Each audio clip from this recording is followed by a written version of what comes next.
ভাবছো তো হঠাৎ করে এত আয়োজন কিসে? দাঁড়াও দাঁড়াও বলছি সবটা।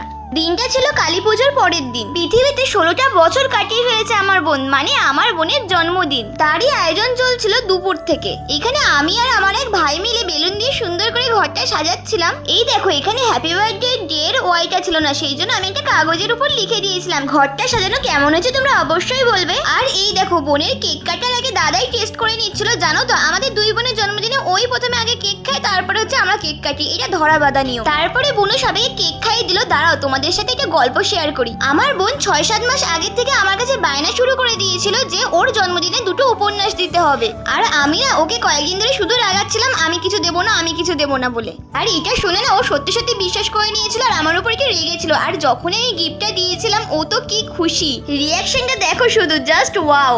ছাড়ো এখন ওসব কথা। তারপরে আমরা সব ভাই বোনেরা মিলে দারুণ মজা করেছিলাম। সবাই কেক মেখে ভূত হয়ে গিয়েছিলাম পুরো। অনেকদিন পর এত মজা করলাম সবাই মিলে। এরপরে আর খাওয়া দাওয়ার ভিডিও করা হয়নি। আজ তাহলে আসি, বাই।